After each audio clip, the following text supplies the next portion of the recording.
السلام علیکم ورحمۃ اللہ وبرکاتہ۔ الحمد للہ رب العالمین والصلاة والسلام علی سید الانبیاء وافضل المرسلین نبینا محمد وعلی آلہ واصحابہ اجمعین، اما بعد۔ محترم ناظرین اکرام، ماہ رمضان کی ڈھیر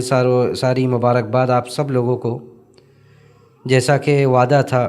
کہ ماہ رمضان سے متعلق احکام و مسائل اور فضائل کا یہ سلسلہ چلتا رہے گا، تو اس کا ایک درس میں نے آپ لوگوں کے سامنے رکھا، جس میں ماہ رمضان کے استقبال کے متعلق کچھ باتیں سامنے آئی۔ اب جو باتیں لے کر آج میں آپ لوگوں کے سامنے حاضر ہوں، وہ ماہ رمضان سے متعلق، اس کے استقبال سے متعلق چند احکام و مسائل ہیں۔ چونکہ ماہ رمضان کے بارے میں جیسا کہ میں نے ذکر کیا کہ ماہ رمضان کی تیاریوں میں سے یہ بھی ہے کہ بندہ اس کے متعلق احکام و مسائل کو بھی جانے۔ تو یہاں پہ آج جن احکام و مسائل کا میں تذکرہ کرنا چاہتا ہوں، ان کا تعلق ماہ رمضان کے استقبال سے ہے۔ یعنی ماہ رمضان شروع ہو تو کچھ ایسے مسائل ہیں جن کا جاننا ضروری ہے ہم سب لوگوں پر۔ دیکھیے، اس میں سب سے پہلی بات یہ ہے کہ کب سے ماہ رمضان کا روزہ شروع کیا جائے، کب سے ماہ رمضان کا روزہ شروع کیا جائے۔ دیکھیے، اس سلسلے میں نبی صلی اللہ علیہ وسلم کا فرمان ہمارے سامنے ہے۔ آپ نے یہ فرمایا تھا کہ مسلمانوں، تم لوگ رمضان سے 1 دن یا 2 دن پہلے روزہ رکھنا نہ شروع کرو۔ رمضان کے 1 دن یا 2 دن پہلے روزہ رکھنا شروع مت کرو، لیکن جو آدمی روزہ رکھا کرتا تھا اسے چاہیے کہ روزہ رکھے۔ اس حدیث کا مطلب یہ ہے کہ رمضان سے پہلے احتیاطاً، بعض لوگ یہ کہتے ہیں کہ احتیاط کے طور سے ہم ماہ رمضان سے 1-2 دن پہلے سے ہی روزہ رکھنا شروع کر دیتے ہیں۔ جیسے ابھی 27 تاریخ ہے، مثال کے طور پر آج 27 تاریخ ہے شعبان کی، 28 تاریخ ہے، اسی دن سے وہ روزہ رکھنا شروع کر دیتے ہیں، اور یہ کہہ کر کہ ہم احتیاط کے طور سے رکھتے ہیں۔ یہ بالکل غلط ہے، یہ بالکل غلط ہے۔ بلکہ بعض صحیح روایات میں یہ آتا ہے، بعض روایات میں جس کو بعض علماء نے صحیح کہا ہے کہ جب شعبان آدھا ہو جائے تو پھر روزہ نہ رکھو۔ یہ روزہ نہ رکھنے کا حکم اس لیے تاکہ بندہ اپنے آپ کو نشیط رکھے، چاق و چوبند رکھے، اس کے اندر کمزوری اور فتور اس کے طبیعت میں نہ آئے۔ اس کمزوری اور فتور سے بچانے کے لیے یہ کہا گیا کہ جب شعبان آدھا ہو جائے تو پھر اس کے بعد روزہ مت رکھو۔ لیکن اگر کوئی آدمی ایسا روزہ رکھا کرتا ہے جو اس کی عادت میں شامل ہے، مثال کے طور پر کوئی آدمی ہمیشہ سوموار اور جمعرات کا روزہ رکھا کرتا ہے، یا کوئی آدمی ایام 20 کا روزہ رکھا کرتا ہے، تو یہ سارے روزے اگر وہ شعبان میں بھی رکھے، بلکہ 15 شعبان کے بعد بھی رکھے تو کوئی دقت نہیں ہے۔ مثال کے طور پر ایک آدمی ہر ہفتے سوموار اور جمعرات کا روزہ رکھتا ہے، تو وہ آخری ہفتہ جو رمضان سے پہلے کا آخری ہفتہ ہوگا اس وقت بھی وہ رکھے، بھلے ہی وہ رمضان سے 1 دن 2 دن پہلے ہی کیوں نہ ہو، تو ایسے میں کوئی حرج نہیں ہے۔ لیکن ایک آدمی احتیاطاً رمضان کی وجہ سے 1-2 دن پہلے روزہ رکھنا شروع کر دے تو یہ جائز اور یہ صحیح نہیں ہے۔ لیکن کسی کا نظر کا روزہ ہو جو اس نے اپنے اوپر واجب کر لیا ہے، یا قضا کا روزہ ہو، اگر اس طرح کے روزے وہ رکھ رہا ہے تو رمضان کے شروع ہونے سے پہلے 1-2 دن بھی وہ روزہ رکھ سکتا ہے، انشاءاللہ اس میں کوئی مضائقہ اور کوئی حرج نہیں ہے۔ لیکن ایسے ہی احتیاط کے طور سے روزہ رکھنا رمضان سے پہلے یہ درست بات نہیں ہے۔ دوسری بات آج کے درس سے کی اور آج کے اس ایپیسوڈ کی یہ ہے کہ شک و شبہ کے دن روزہ رکھنا یہ منع ہے۔ شک و شبہ کے دن روزہ رکھنا یہ منع ہے، اور شک و شبہ کا روزہ یہ کون سا ہے؟ یہ مثال کے طور پر شعبان کی آج 30 تاریخ ہے، شعبان کی 30 تاریخ ہے، اور آج کا دن بہت بدلی والا ہے۔ آج کے دن بہت بادل ہے، آسمان میں چاند نظر نہیں آیا ہے، تو اس دن چاند نظر نہیں آیا، اور نہ تو قرب و جوار سے کوئی ایسی خبر آئی کہ چاند نکل آیا ہے، اور نہ تو معتبر ذرائع سے یہ اعلان کیا گیا کہ آج چاند ہو گیا ہے۔ اس کے باوجود شک و شبہ کے اعتبار پر بندہ روزہ رکھتا ہے، تو یہ قطعاً منع ہے۔ نبی علیہ الصلاۃ والسلام نے یہ فرمایا کہ من صام یوم الشک فقد عصى ابا القاسم صلی اللہ علیہ وسلم، کہ جس نے شک و شبہ کے دن روزہ رکھا اس نے اللہ کے رسول صلی اللہ علیہ وسلم کی نافرمانی کا کام کیا۔ تو یہ اگر بدلی والا دن ہے، شعبان کا 30 تاریخ ہے اور بدلی والا دن ہے وہ، تو آپ کو روزہ نہیں رکھنا ہے، آپ کو روزہ نہیں رکھنا ہے، بلکہ اس دن آپ شعبان سمجھ کے آپ افطار سے رہیں، آپ مفطر رہیں، روزہ نہ رکھیں۔ بلکہ علماء یہاں تک کہتے ہیں کہ ایک آدمی شک و شبہ والے دن روزہ رکھتا ہے، مثال کے طور پر 30 تاریخ کو اس نے روزہ رکھا اور بعد میں یہ بات واضح ہوئی کہ آج جو اس نے شک کے بنیاد پر رکھا تھا یہ حقیقت میں رمضان کا دن تھا، یعنی 30 تاریخ کو اختلاف تھا، اس دن کوئی اعلان نہیں ہوا تھا اور اس نے شک کی بنیاد پر روزہ رکھا۔ جب 2-4 دن ہو گئے اس کے بعد یہ بات واضح ہوئی کہ وہ 30 تاریخ شعبان کا نہیں تھا بلکہ 1 رمضان تھی، لیکن چونکہ اس نے جب روزہ رکھا تھا تو وہ کوئی کلیئر کٹ بات نہیں تھی بلکہ اس نے شک کی بنیاد پر رکھا تھا، تو اس دن کا روزہ صحیح نہیں ہوگا، بلکہ وہ اس دن کے بدلے، یعنی ایک دن جو روزہ چھوٹا ہے اور سارے لوگ اس دن کے بدلے روزہ رکھیں گے تو یہ بھی روزہ رکھے گا۔ ایسا نہیں ہوگا کہ وہ جو 30 شعبان کو اس نے شک کے دن روزہ رکھا تھا اور وہ بعد میں رمضان کا دن سمجھ میں آیا تو اس کی وجہ سے اس کا روزہ معاف ہو جائے گا، ایسا نہیں ہے۔ تو کہنا یہ ہے کہ شک کے دن، شک و شبہ کے دن روزہ نہیں رکھنا ہے، بلکہ اللہ کے رسول نے فرمایا کہ فَإِنْ غُمِّيَ عَلَيْكُمْ فَأَكْمِلُوا الْعِدَّةَ 30، اگر بدلی ہو، اگر موسم صاف نہ ہو تو آپ شعبان کا 30 دن پورا کریں، شک و شبہ کے دن روزہ قطعاً نہ رکھیں۔ تو یہ آج کے درس کی دوسری بات ہوئی کہ شک و شبہ کے دن روزہ رکھنا یہ منع ہے، شک و شبہ کے دن یہ روزہ رکھنا یہ منع ہے۔ تیسری بات یہ ہے کہ رمضان کے روزے کا حکم کیا ہے۔ دیکھیے رمضان کے روزے کا حکم یہ واجب ہے، بلکہ یہ ہمارے ارکان اسلام کا ایک رکن ہے۔ بنی الاسلام علی خمس، اسلام کے 5 پیلرز ہیں، ان 5 پیلرز میں ایک پیلر، ایک ستون اور ایک کھمبا رمضان کا روزہ بھی ہے۔ ہر مسلمان عاقل و بالغ کے اوپر، ابھی میں کچھ وضاحت اس کی کروں گا کہ کس کے اوپر روزہ فرض ہے، تو ہر مسلمان کے اوپر، عاقل و بالغ کے اوپر یہ رمضان کا یہ روزہ فرض ہے۔ بنی الاسلام علی خمس، شہادت اللہ الہ الا اللہ وان محمد رسول اللہ و اقام الصلاۃ و ایتاء الزکاۃ و صوم رمضان و حج البیت ان استطاعت الیہ سبیلا، کہ رمضان کا روزہ یہ 5 ستون ہیں اسلام کے، شہادتین کا اقرار، اس کے بعد نمازوں کی ادائیگی، زکوٰۃ کی ادائیگی، رمضان کا روزہ اور بیت اللہ کا حج، یہ 5 اسلام کے پلرز ہیں، ستون ہیں۔ تو رمضان کا روزہ یہ رکن ہے، یہ واجب ہے، اس کا انکار کرنے والا دائرہ اسلام سے خارج ہے۔ اس کا انکار کرنے والا، اگر کوئی آدمی رمضان کے روزے کا انکار کرتا ہے تو وہ دائرہ اسلام سے خارج ہے، اور جو آدمی جان بوجھ کر روزہ چھوڑتا ہے وہ بھی بہت بڑا گنہگار ہے، اسے اللہ سے، جب وہ ہدایت پر آ جائے، اسے اللہ سے توبہ کرنا چاہیے، اور اگر اسے یہ یاد ہو کہ کتنا روزہ چھوڑا ہے اس نے تو روزہ بھی رکھے اور اللہ سے معافی تلافی کرے، روئے گڑ گڑائے اللہ کے سامنے، اور اللہ کے سامنے اپنی گناہ کی تلافی کے لیے دعائیں کریں۔ تو یہ رمضان کے روزے کا حکم یہ ہوا کہ یہ واجبات میں سے یہ واجب ہے۔ اس کے بعد یہ ہے کہ رمضان کا روزہ کیسے واجب ہوگا، کیسے ثابت ہوگا۔ دیکھیے اللہ کے رسول صلی اللہ علیہ وسلم نے یہ فرمایا کہ رمضان کا روزہ ثابت ہوگا چاند دیکھ کر۔ جتنے بھی اسلامی کام ہیں، اسلامی شاعر جتنے بھی ہیں، وہ سارے اسلامی شاعر کا تعلق چاند سے یہ ماہر فلکیات جو ہیں، ماہر فلکیات جتنا بھی بتائیں اور یہ اعلان کریں کہ فلاں دن سے روزہ ہے، لیکن ان کے کہنے کا صرف اعتبار نہیں ہوگا جب تک کہ چاند ہم نہ دیکھ لیں یا معتبر لوگ چاند دیکھ کر گواہی نہ دے دیں، اس وقت تک رمضان کا مہینہ نہیں آئے گا۔ اللہ کے رسول صلی اللہ علیہ وسلم نے حدیث میں فرمایا کہ صوموا لرؤیتہ وافطروا لرؤیتہ، چاند دیکھ کر روزہ رکھو، چاند دیکھ کر عید مناؤ۔ یعنی اسلامی عبادتوں کا تعلق، اسلامی شاعر کا تعلق یہ چاند سے ہے، ماہر فلکیات کے اعلان سے یہ نہیں ہے بلکہ چاند سے ہے۔ اب سوال یہ کہ کیسے مہینہ ثابت ہوگا؟ دیکھیے مہینہ ثابت ہونے کے لیے، رمضان کا مہینہ ثابت کرنے کے لیے اگر کوئی ایک معتبر عادل بندہ گواہی دے دے کہ اس نے چاند دیکھا ہے اور اس کی گواہی قبول کر لی جائے تو ایک بندے کی گواہی سے رمضان کا چاند یہ ثابت ہو جائے گا۔ آئیے حدیث دیکھتے ہیں۔ اللہ کے رسول صلی اللہ علیہ وسلم سے روایت کرتے ہوئے عبداللہ ابن عمر کہتے ہیں، کہ ترى الناس الهلال فاخبرت رسول اللہ صلی اللہ علیہ وسلم انی رأیتہ، کہتے ہیں لوگوں نے چاند دیکھا، چاند دیکھنے کا اہتمام کیا، میں نے بھی چاند دیکھا۔ اس کے بعد اللہ کے رسول صلی اللہ علیہ وسلم کو میں نے خبر دی کہ میں نے چاند دیکھا ہے۔ صرف عبداللہ ابن عمر اکیلے تھے، ایک آدمی، یعنی گواہی دینے والے جا کر اللہ کے رسول سے کہنے والے عبداللہ ابن عمر اکیلے تھے۔ تو کہتے ہیں عبداللہ ابن عمر کہ میں نے کہا اللہ کے رسول سے کہ میں نے چاند دیکھا ہے، فصام وامر الناس بصیامہ، تو آپ نے بھی چاند دیکھا اور آپ نے چاند دیکھ کر آپ نے روزہ رکھا اور روزہ رکھ کر آپ نے لوگوں سے بھی کہا کہ روزہ رکھے، یعنی صرف عبداللہ ابن عمر کی گواہی کی وجہ سے آپ نے رمضان کے روزے کا اہتمام کیا اور صحابہ کرام کو بھی یہ حکم دیا کہ آج سے روزہ شروع کیا جائے۔ اس حدیث سے دوسری بات یہ ثابت ہوئی جس کا تعلق بھی رمضان کے استقبال سے، کہ رمضان کے روزے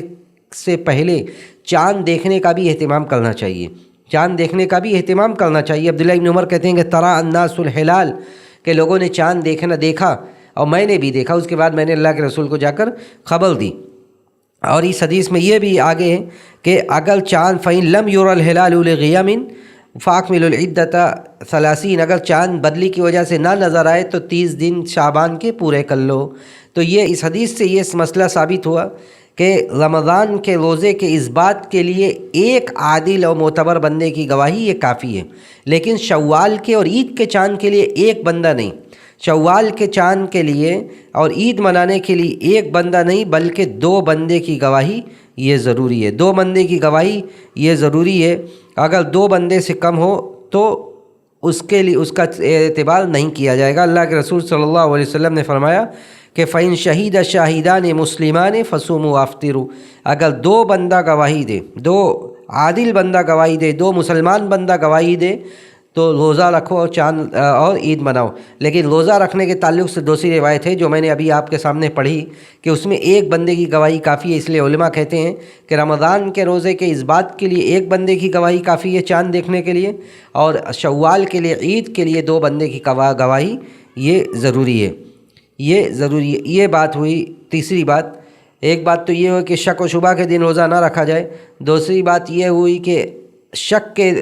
30 دن کی گنتی پوری کر لیا جائے اگر بدلی ہو۔ اس کے بعد یہ بات ہوئی کہ کیسے چاند کا اثبات ہوگا، کیسے چاند ثابت ہوگا۔ اس کے بعد اب اگلی بات جو میں بیان کرنے جا رہا ہوں وہ بڑی اہم بات ہے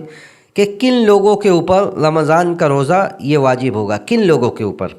دیکھیے علماء کا اس بات پر اتفاق ہے، علماء کا اس بات پر اتفاق ہے، اجماع جسے کہا جاتا ہے کہ رمضان کا روزہ ہر مسلمان عاقل، بالغ، صحیح یعنی صحت مند اور مقیم پر فرض ہے، صحت مند اور مقیم پر فرض ہے۔ اور اسی طرح عورتوں کے لیے یہ ضروری ہے کہ وہ حیض و نفاس سے پاک ہوں، وہ حیض و نفاس سے پاک ہوں۔ تو اس طرح کتنی شرطیں ہوئی؟ مسلمان ہو، عاقل ہو، بالغ ہو، مقیم ہو، صحت مند ہو، اور اس کے بعد عورتوں کے تعلق سے ایک مزید بات کہ وہ حیض و نفاس سے پاک ہو۔ اس طرح 6 باتیں ہوئیں جو رمضان کے روزے کے وجوب کے متعلق ہے کہ ان حالات اور ان کنڈیشن میں ان لوگوں کے اوپر رمضان کا روزہ یہ فرض ہوگا۔ دیکھیے جو عاقل و بالغ نہیں ہیں ان کے اوپر رمضان کا روزہ فرض نہیں ہوگا، کیونکہ اللہ کے رسول صلی اللہ علیہ وسلم نے حدیث میں یہ فرمایا ہے کہ میری یہ جو تکلیفات شرعیہ ہیں وہ ان لوگوں سے اٹھا لی گئی ہے، اسی طرح جو مریض ہیں یا جو سفر میں ان کے اوپر بھی روزہ فرض نہیں ہے۔ اللہ سبحانہ و تعالیٰ نے سورہ بقرہ میں جو رمضان کے متعلق آیات تھی اس میں یہ کہا کہ فَمَنْ كَانَ مِنْكُمْ مَرِيضًا أَوْ عَلَى سَفَرٍ فَعِدَّةٌ مِنْ أَيَّامٍ أُخَرَ، کہ جو آدمی مریض ہے یا مسافر ہے تو وہ دوسرے دنوں میں رمضان کے روزے کی یہ گنتی یہ پورا کرے گا۔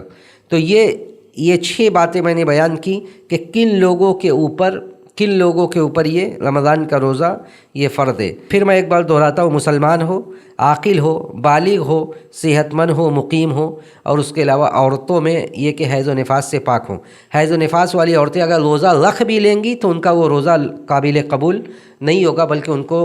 دوبارہ روزہ رکھنا پڑے گا، اس لیے کہ ان دنوں میں روزہ رکھنا یہ صحیح نہیں ہے۔ ایک مسئلہ یہاں پہ یہ ہے کہ اگر جو آدمی مریض اور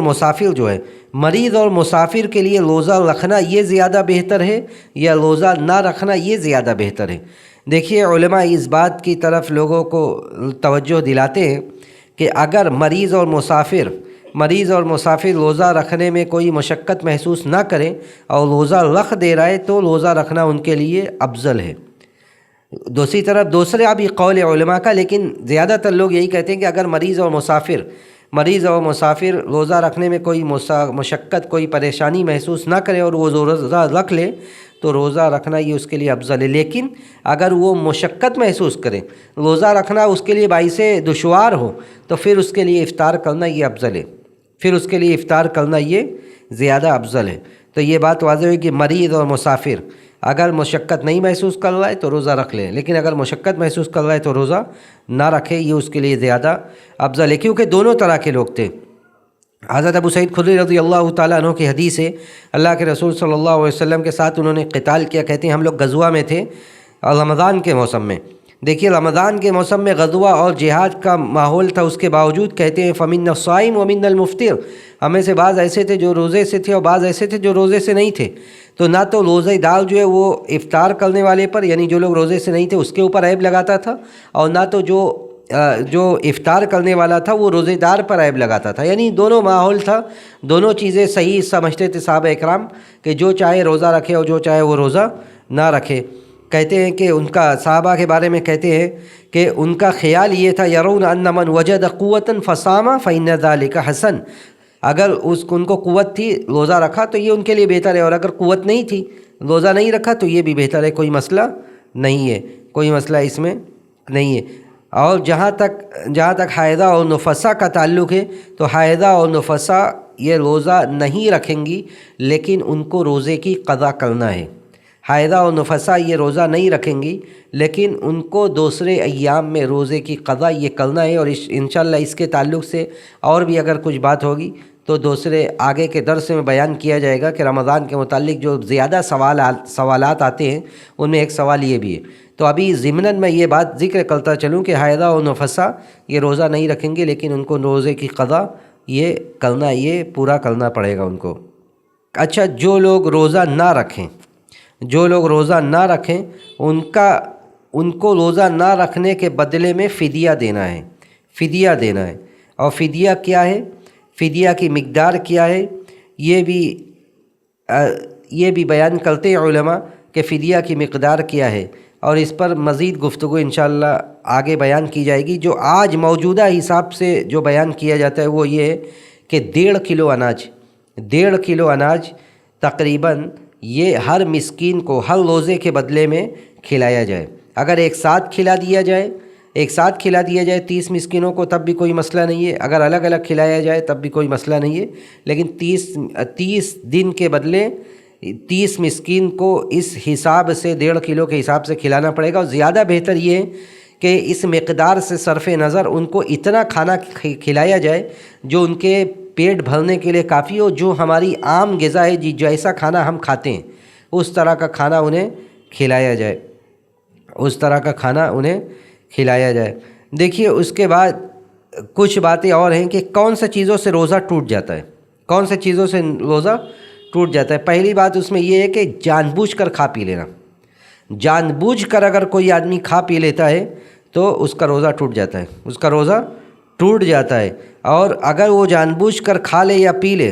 تو اسے پھر روزے کی قضا بھی کرنا پڑے گا اور اللہ سے معافی تلافی بھی کرنا پڑے گا۔ لیکن اگر بھول کر کھایا پیا ہے تو وہیں پہ رک جائے، جیسے یاد آ جائے، اور اس کے اوپر کوئی قضا و کفارہ نہیں۔ اللہ کے رسول صلی اللہ علیہ وسلم نے فرمایا من نسی وهو صائم فاکل او شرب، جو آدمی روزے سے تھا اور وہ بھول گیا اور بھول کر اس نے کھا پی لیا تو اسے چاہیے کہ فلیتم صومہ، اپنا روزہ پورا کرے، اور کیونکہ اللہ نے اسے کھلایا اور اللہ نے اسے پلایا ہے۔ تو اگر جان بوجھ کر کھاتا پیتا ہے تب تو الگ مسئلہ ہے، لیکن اگر بھول کر کھا پی لیا تو کوئی مسئلہ نہیں ہے، بلکہ وہ اپنا روزہ مکمل کرے گا، اس دن کا روزہ وہ مکمل کرے گا، اور مکمل کرنے کے بعد اس کے دل میں کوئی بھی قلق اور کوئی بھی بے چینی نہ ہو، کیونکہ اللہ کی طرف سے تھا اور ہو گیا معاملہ۔ دوسری بات یہ ہے کہ جان بوجھ کر قے کرنا، جان بوجھ کر ایک ہوتا ہے قے آ جائے، خود بخود آپ بیٹھے ہوئے آپ کو قے آ جائے تو اس سے آپ کے روزے پر فرق نہیں پڑے گا، لیکن ایک ہوتا ہے کہ جان بوجھ کر قے کر دینا، تو جان بوجھ کر قے کر دینے سے پھر روزہ آپ کا فاسد ہو گیا، وہ روزہ آپ کا باطل ہو گیا، وہ اس دن کا روزہ دوبارہ رکھے، اس کی قضا کرے، کیونکہ وہ جان بوجھ کر اس نے قے کیا ہے، جان بوجھ کر اس نے الٹی کیا ہے۔ اسی طرح حیض و نفاس والی عورتیں بھی اگر روزہ رکھ بھی لیں تو ان کا روزہ صحیح نہیں ہوگا۔ اور یہ بھی یاد رہے کہ اگر آپ کا 1 گھنٹہ بھی باقی ہے، ابھی آج کے دن کا 1 گھنٹہ باقی ہے، مثال کے طور پر 6 بجے اذان ہونے والی ہے، 6 بجے آپ کا افطار ہونے والا ہے، 5 بجے اگر کسی عورت کو حیض آ گیا تو اس کا روزہ تب بھی باطل ہو گیا۔ اگر آخری وقت میں بلکہ اس سے بھی کم باقی اور حیض آ گیا تب بھی اس کا روزہ باطل ہے، اور علماء کا اس پر اتفاق ہے، علماء کا اس پر اتفاق ہے۔ اسی طرح جس چیز سے روزہ ٹوٹتا ہے، روزہ فاسد ہو جاتا ہے، اس میں جمع ہے، بیوی سے فزیکل تعلقات۔ اگر بیوی سے فزیکل تعلقات ہو گیا سے صرف بوس و کنار سے روزہ نہیں ٹوٹتا، لیکن جمع سے مباشرت سے یہ روزہ ٹوٹ جاتا ہے، جمع اور مباشرت سے روزہ ٹوٹ جاتا ہے، اور پھر اس کا کفارہ بھی ادا کرنا پڑے گا، اور روزہ بھی قضا، اس دن کے بدلے روزہ بھی رکھنا پڑے گا۔ اور اللہ کے رسول صلی اللہ علیہ وسلم کے زمانے میں اس طرح کا ایک واقعہ پیش آیا تھا کہ اللہ کے رسول صلی اللہ علیہ وسلم کے سامنے ایک صحابی آتے ہیں اور کہتے ہیں یا رسول اللہ میں ہلاک ہو گیا۔ آ کر ایک آدمی کہتے ہیں کہ اللہ کے رسول میں ہلاک ہو گیا۔ آپ نے پوچھا کہ کس چیز نے تمہیں ہلاک کر دیا؟ تو انہوں نے کہا کہ اللہ کے رسول روزے کی حالت میں نے اپنے بیوی سے مجامعت کر لی، جمع کر لیا۔ تو اللہ کے رسول نے فرمایا کہ حل تجید رقبۃ تعتقها، کوئی غلام ہے کہ تم اسے آزاد کر دو؟ تو انہوں نے کہا کہ نہیں، کوئی غلام نہیں ہے۔ اس کے بعد اللہ کے رسول صلی اللہ علیہ وسلم نے کہا کہ 2 مہینے کا، دیکھیے یہی اس کا کفارہ ہے، جو آدمی جمع کر لے، فزیکل ہو جائے اپنی بیوی سے، تو اس کا روزہ فاسد ہو جائے گا، اور اس کا کفارہ یہی ہے۔ پہلا تو یہ ہے کہ وہ ایک گردن کو آزاد کر دے اگر اس کے پاس غلام ہے۔ آج غلام والا مسئلہ ہے نہیں، تو جو اس کے لیے آج ہے وہ یہ کہ 2 مہینوں کا وہ پے در پے روزہ رکھے۔ اللہ کے رسول نے اس آدمی سے کہا کہ فعل تستطیع ان تصوم شہرین متتابعین، کیا 2 مہینے کا روزہ برابر، اس میں کوئی بھی گیپنگ نہ ہو، یعنی آج سے آپ شروع کریں تو 2 مہینے تک 60 روزہ لگاتار یہ رکھنا ہے اس کو۔ تو اس آدمی نے کہا کہ نہیں، جو آدمی کا واقعہ پیش آیا تھا، اللہ کے رسول نے اس سے پوچھا کہ ایسا تمہارے 2 مہینے کا روزہ رکھ سکتے ہو؟ اس نے کہا نہیں۔ اس کے بعد اللہ کے رسول نے اسے کہا کہ 60 مسکین کو کھانا کھلانا ہے، فہل تجید اطعام 60 مسکینا، 60 مسکین کو کھانا کھلاؤ۔ تو اس آدمی نے، حالانکہ یہ آدمی جو اللہ کے رسول کے زمانے میں تھا، اس نے کہا کہ میرے پاس تو اتنا ہے نہیں۔ اس کے بعد اللہ کے رسول نے اسے، جو آپ کے پاس کچھ آیا تھا سامان کھجور، آپ نے اسے دیا اور کہا کہ یہی تقسیم کر دو۔ تو یہ ایک الگ میٹر تھا، الگ معاملہ تھا، لیکن ایک الگ معاملہ تھا کہ اس کے پاس اتنا تھا نہیں، لیکن جو اس کا کفارہ ہے، کفارہ جمع، جو کفارہ واجب ہوتا ہے جمع کی وجہ سے، وہ یہی ہے کہ آپ یا تو ایک گردن آزاد کریں، گردن آزاد تو کرنے کا آج معاملہ نہیں ہے، کوئی اس لیے کہ غلام نہیں ہے، تو آپ یا تو 2 مہینے کا روزہ رکھیں پے در پے، یا 60 مسکین کو کھانا کھلائیں۔ اس لیے بچیں کہ روزے کی حالت میں بیوی کے ساتھ فزیکل ہونے سے بوس و کنار یہ جائز ہے، بوس و کنار یہ جائز ہے، ساتھ میں رہنا یہ جائز ہے، ایک بستر پر سونا یہ جائز ہے، لیکن فزیکل ہونا، جمع کرنا یہ ناجائز ہے، اور اس سے روزہ آپ کا خراب ہو جاتا ہے۔ یہ رمضان کے روزے کی استقبال سے متعلق چند احکام تھے۔ ایک بات اور کہ رمضان کا روزہ یہ واجب ہے، یہ عمل ہے، اور ہر عمل کے لیے نیت ضروری ہے، ہر عمل کے لیے یہ نیت یہ ضروری ہے۔ تو اس عمل کی، روزے کی بھی نیت ہونی چاہیے، اور نیت کا مطلب ہوتا ہے زبان سے ادائیگی نہیں، بلکہ نیت کا مطلب ہوتا ہے دل کا عمل، دل کا ارادہ۔ تو آپ کو جب روزہ رکھنا ہو آپ ارادہ کریں، جیسے آج پہلا روزہ ہے، تو آج میں نے ارادہ، مغرب بعدی ارادہ میں نے کر لیا کہ کل سے انشاءاللہ مجھے روزہ رہنا ہے، مجھے رات میں 3 بجے 3:30 بجے اٹھنا ہے، 4 بجے اٹھنا ہے، اٹھ کر سحری کھانی ہے، جو بھی وقت ہے۔ تو یہ سارے ارادے اور یہ سارے احساسات، یہی نیت ہو گئی۔ تو آپ کو یہ کرنا ہے، فرض روزے کے لیے صبح صادق سے پہلے، یعنی فجر سے پہلے آپ کو نیت کرنا ہے، نیت کرنا ہے، تبھی آپ کا روزہ صحیح ہوگا فرض روزوں کے لیے۔ لیکن اگر روزہ فرض نہیں ہے، نفلی روزہ ہے، تو وہ فجر کے بعد بھی اگر کسی کو نیت ہو گئی، بن گئی، ارادہ بن گیا، تو وہ روزہ رکھ سکتا ہے۔ لیکن فرض روزے کے لیے فجر سے پہلے نیت کرنا آپ کا ضروری ہے۔ اب یہ ایک سوال یہ ہے کہ کیا پورے مہینے کی نیت ایک ساتھ کی جا سکتی ہے، یا الگ الگ ہر دن کی نیت کرنا ضروری ہے؟ دیکھیے دونوں طرف علماء گئے ہوئے ہیں، دونوں علماء کی دونوں رائے ہے۔ بعض علماء یہ کہتے ہیں کہ ہر دن کے بدلے ہر دن کے لیے نیت کرنا ضروری ہے، یعنی آج میں نے روزہ کی نیت کی، پھر اگلے دن کے لیے الگ نیت دل میں کریں۔ لیکن دوسری طرف علماء کی ایک بڑی جماعت ایسی بھی جو کہتی ہے کہ اگر آپ نے مہینے کے شروع میں نیت کر لی کہ مجھے انشاءاللہ پورے مہینے روزہ رکھنا ہے، تو یہ نیت کرنا آپ کے لیے کافی ہوگا، سوائے اس کے کہ بیچ رمضان میں آپ نے کہیں سفر کیا، آپ نے روزہ کا آپ کا یہ سلسلہ کٹ گیا، بیچ رمضان میں آپ مسافر ہو گئے، آپ نے 2-3 روزہ چھوڑ دیا، تو اس کے بعد آپ کو نئی نیت کرنا پڑے گا جب آپ واپس آئیں گے، اس کے بعد آپ کو نئی نیت کرنا پڑے گا جب آپ واپس آئیں گے۔ یہ روزے کے متعلق، روزے کے استقبال کے متعلق چند احکام تھے۔ ہم اللہ سبحانہ و تعالیٰ سے یہی دعا کرتے ہیں کہ رب العالمین ہمیں دین کی باتوں کو جاننے، اس پر عمل کرنے کی توفیق نصیب فرمائے۔ وصلی اللہ علی نبینا محمد وعلی آلہ واصحابہ اجمعین۔ والسلام علیکم ورحمۃ اللہ وبرکاتہ۔